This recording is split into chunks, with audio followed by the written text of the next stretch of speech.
नमस्कार, मैं अशोक कुमार पांडे और स्वागत है आपका टीसीएस लाइव के 7 बजे के प्रोग्राम में। चाइना के बीजिंग में एक मीटिंग चल रही है एससीओ की। शंघाई सहयोग संगठन या शंघाई कोऑपरेशन ऑर्गेनाइजेशन कहते हैं इसको। और हमारे विदेश मंत्री जयशंकर साहब वहां गए हुए हैं।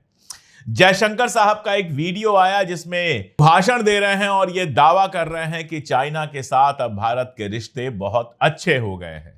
वैसे चाइना के साथ भारत के रिश्ते बहुत अच्छे हों तो ही बेहतर है, लेकिन जयशंकर साहब का यह बयान कुछ खास समझ में आ नहीं रहा है। अभी पाकिस्तान के साथ जब आपका विवाद हुआ था, स्कर्मिश हुई थी, तब तो चाइना पूरी तरह से पाकिस्तान के साथ खड़ा था। यहां तक खबरें आई कि चाइना ने न केवल हथियार दिए बल्कि इंटेलिजेंस तक उपलब्ध कराए पाकिस्तान को, जिसका पाकिस्तान को फायदा भी मिला।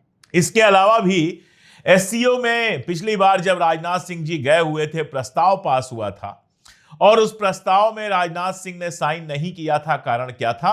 कारण यह था कि पहलगाम वाले मामले को उस बयान में शामिल किया ही नहीं गया था, जबकि चाइना बलूचिस्तान वाले मामले को उसमें शामिल करने में कामयाब हो गया था। चाइना की ये जो कामयाबी है वो सीधे सीधे पाकिस्तान की कामयाबी थी। पाकिस्तान लगातार कहता रहा है कि बलूचिस्तान में जो कुछ चल रहा है उसके पीछे भारत का हाथ है, तो बलूचिस्तान को वहां प्रस्ताव में शामिल कर लिया गया। लेकिन भारत जो ये कह रहा था कि कश्मीर में जो आतंकवाद है वो पाकिस्तान पालता है और पहलगाम में जो हमला हुआ है उसमें पाकिस्तान से सारी प्लानिंग हुई थी, पाकिस्तान ने आतंकवादी भेजे थे, इस बात को एससीओ के मंच पर स्वीकार नहीं किया गया, जबकि वहां रशिया जैसा हमारा दोस्त भी था।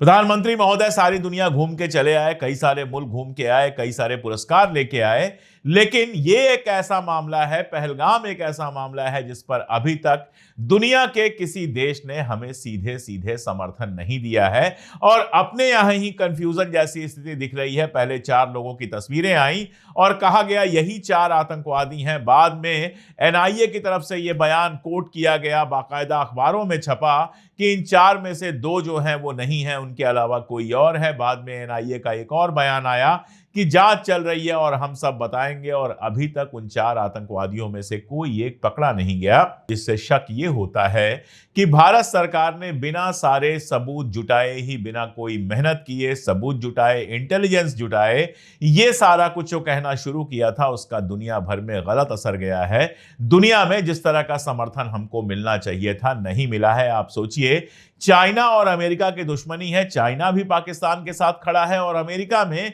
ट्रंप भी पाकिस्तान के आसिम मुनीर को बुलाकर लंच करवाता है और फिर कहता है Pakistan is a great country. और 21वीं बार फिर दोहराता है इस बात को ट्रंप की मैंने भारत और पाकिस्तान के बीच में समझौता कराया। इसके अलावा भी कई सारी चीजें ऐसी हुई हैं जिससे चाइना के साथ संबंध सुधरने जैसी कोई बात दिखाई नहीं दे रही है।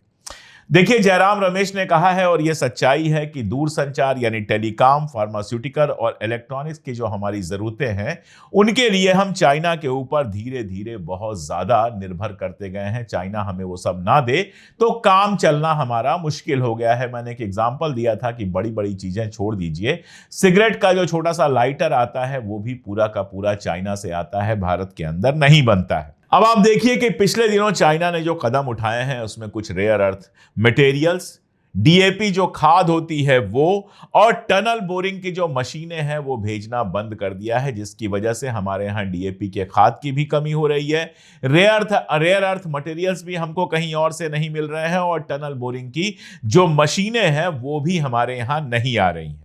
इसके बावजूद भारत और चीन के बीच में जो व्यापार होता है वो चीन के लिए फेवरेबल है। चीन जो है वो 99.2 अरब डॉलर हमसे प्रॉफिट कमाता है, यानी जो एक्सपोर्ट और इंपोर्ट होता है उसमें 99.2 अरब डॉलर का एक्सपोर्ट ज्यादा होता है चाइना से, यानी हम चाइना से लगातार चीजें उसके बावजूद मंगा रहे हैं। प्रधानमंत्री महोदय बीच बीच में स्वदेशी की बात करते रहते हैं, लेकिन उन्हीं के प्रिय मुख्यमंत्री फडणवीस जी जाते हैं और टेस्ला जब भारत में आती है, टेस्ला अमेरिका से आई है, एलन मस्क लेके आए हैं, तो टेस्ला जब भारत से आती है तो उसका उद्घाटन करते हुए दिखाई देते हैं आपके फडणवीस साहब।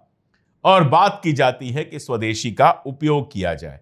अमेरिका अलग परेशान किया हुआ है, लगातार टैरिफ की बात कर रहा है, रशिया से तेल मत खरीदो, फलां ढिमका, ये वो। और इन सब के बीच भारत ऐसा लगता है अपनी डिप्लोमेसी में कहीं ना कहीं कंफ्यूज हो गया है। भले जयशंकर जी ये दिखाने की कोशिश कर रहे हैं कि चाइना से रिश्ता बहुत अच्छा हो गया है, लेकिन ना तो सीमा पर कोई चीज फाइनली हल हुई है, ना तो सीमा पर चाइना ने हमारी जमीनें छोड़ी हैं, ना युद्ध जैसी स्थिति में वो हमारे साथ खड़ा होता है।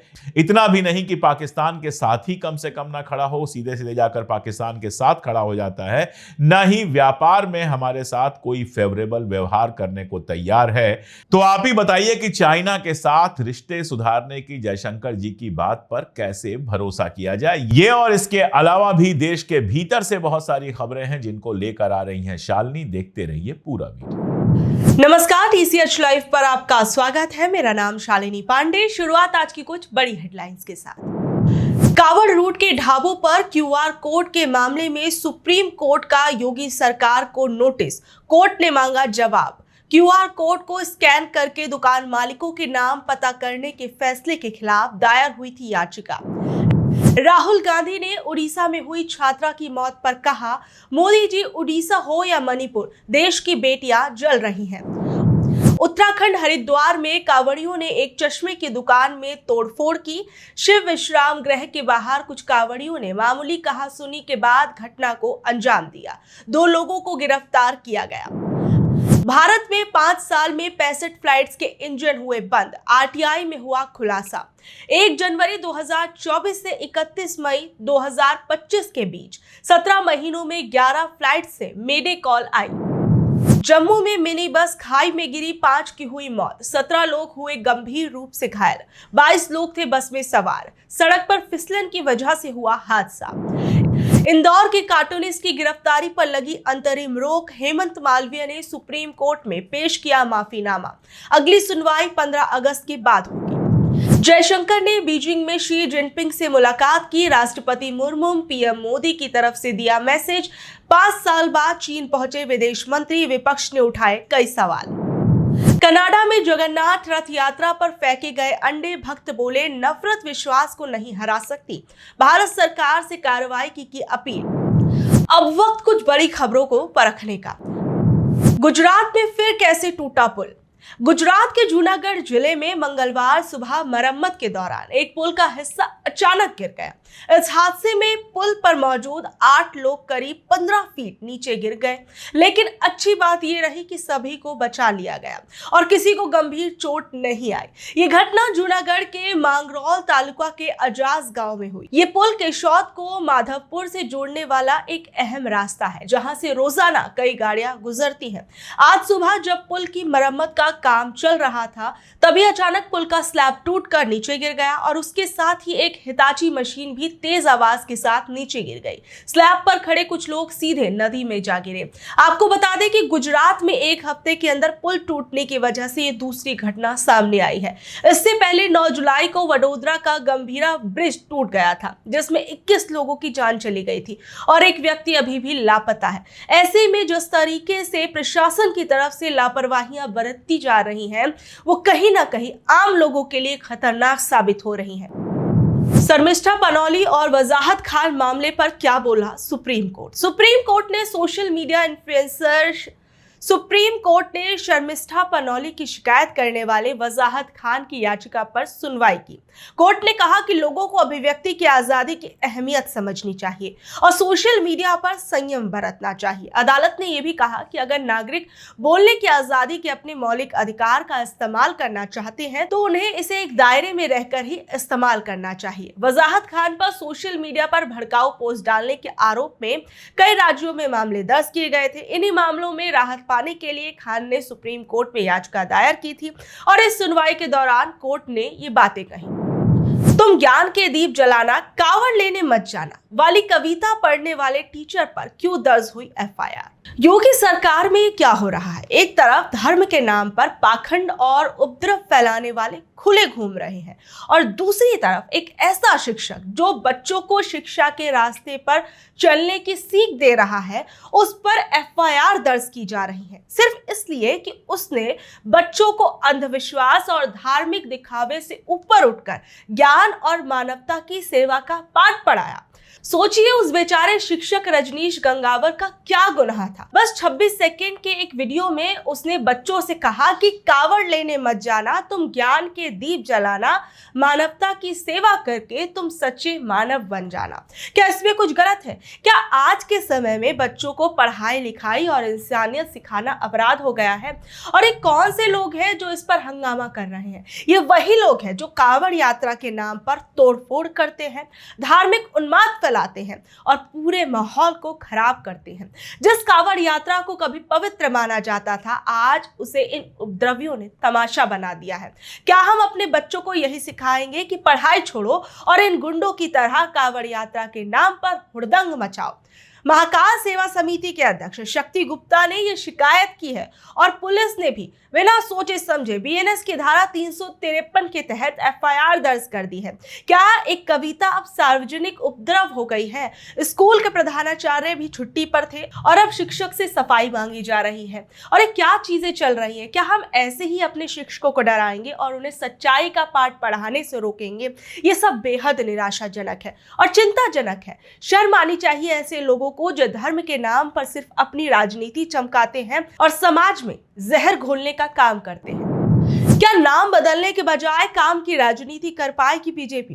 क्या दिल्ली की जनता ने बीजेपी की सरकार को नाम बदलने के लिए चुना है? क्या दिल्ली की जनता की सारी जरूरतें पूरी हो चुकी है? अच्छी सड़कें, अच्छी गलियां, पीने का साफ पानी, अच्छी बिजली, क्या इन चीजों को लेकर जो भी परेशानियां थी वो बीजेपी के सरकार के आते ही दिल्ली में खत्म हो गई हैं? क्योंकि बीजेपी के मंत्री तो यही मान रहे हैं। दिल्ली के शकूर बस्ती विधानसभा का नाम बदलकर श्री रामपुरम करने का अभियान चल रहा है। अभियान खुद यहाँ के विधायक करनैल सिंह चला रहे हैं। उनका कहना है कि यहाँ रहने वाली जनता की मांग है। क्या जनता ये मांग नहीं करती होगी जो विधायक जी के कानों में जाते जाते रह गई कि हमें अच्छी बिजली, अच्छी सड़कें, अच्छी गलियां, अच्छी शिक्षा चाहिए? जो अब लोगों की इस मांग को सबसे पहले विधायक जी देख रहे हैं कि लोग ये चाह रहे हैं कि सबसे पहले उनके इलाके का नाम बदला जाए। यहाँ तक कि दिल्ली में ये नाम बदलने की मांग कोई नई नहीं है। बीजेपी सरकार ने दिल्ली में आने के बाद ये तमाशा और तेज कर दिया। नजफगढ़ को नाहरगढ़, मुस्तफाबाद को शिव विहार और मोहम्मदपुर को माधवपुर करने की मांग लगातार बीजेपी के नेता उठा रहे हैं। आपको बता दें कि पहले यहां शकूरपुर गांव हुआ करता था। बंटवारे के बाद उसी के बगल में पाकिस्तान के मुल्तान से आए लोगों की एक बस्ती बसाई गई और नाम शकूर बस्ती पड़ गया। उसी आधार पर शकूर बस्ती विधानसभा बनाई गई। अब लोग सवाल पूछ रहे हैं कि आखिर पुराने नाम से आखिर क्या परेशानी है जो ये लोग इसे बदलने पर आमादा हो गए हैं? इसकी पहचान खत्म करके क्या हासिल करना चाहते हैं? क्या चुनाव से पहले बिहार में कटेंगे 30 लाख वोटर्स के नाम? बिहार में चल रहे वोटर लिस्ट के विशेष गहन पुनर्निरीक्षण के बीच चुनाव आयोग ने एक बड़ी बात कही है। आयोग के मुताबिक बिहार की वोटर लिस्ट से 35 लाख से भी ज्यादा मतदाताओं के नाम हटाए जाएंगे। चुनाव आयोग ने ये ताजा आंकड़े जारी किए हैं जिनसे पता चलता है कि 1.59% मतदान यानी 12.5 लाख मतदाता ऐसे हैं जिनकी मौत हो चुकी है, बावजूद इसके उनके नाम मतदाता सूची में बने हुए हैं। वहीं 2.2% यानी 17.5 लाख मतदाता स्थायी रूप से बिहार से बाहर चले गए हैं और अब राज्य में मतदान के पात्र नहीं है। 0.73% यानी करीब 5.5 लाख मतदाता 2 बार पंजीकृत पाए गए हैं। कुल मिलाकर इन निष्कर्षों से संकेत मिलता है कि करीब 35.5 लाख मौजूदा मतदाताओं के नाम बिहार की मतदाता सूची से हटा दिए जाएंगे। ये कुल मतदाताओं का 4.5% से भी ज्यादा है, जो इस और भविष्य के चुनावों से पहले एक बड़ा बदलाव माना जा सकता है। इतना ही नहीं, चुनाव आयोग का कहना है कि जांच में कुछ ऐसे विदेशी नागरिक नेपाल, बांग्लादेश और म्यांमार के भी मिले हैं जो गलती से मतदाता के रूप में पंजीकृत हो गए हैं। उनके नाम भी हटाए जाएंगे। चुनाव आयोग का कहना है कि वो 2025 के बिहार विधानसभा चुनाव से पहले वोटर लिस्ट को पूरी तरह से सटीक और विश्वसनीय बनाना चाहता है ताकि कोई भी गलत नाम वोटर लिस्ट में ना रहे। वोटर लिस्ट में सिर्फ उन्हीं लोगों के नाम हों जो वोट डालने के योग्य योग्य है। हालांकि विपक्ष इस पर अब जोरदार हमला बोल रहा है, कड़ी प्रतिक्रियाएं दे रहा है और आलोचना कर रहा है। खासकर राजद नेता तेजस्वी यादव ने चिंता जताई है कि इतने बड़े पैमाने पर नाम हटाने से आने वाले चुनावों के नतीजों पर गहरा असर पड़ सकता है,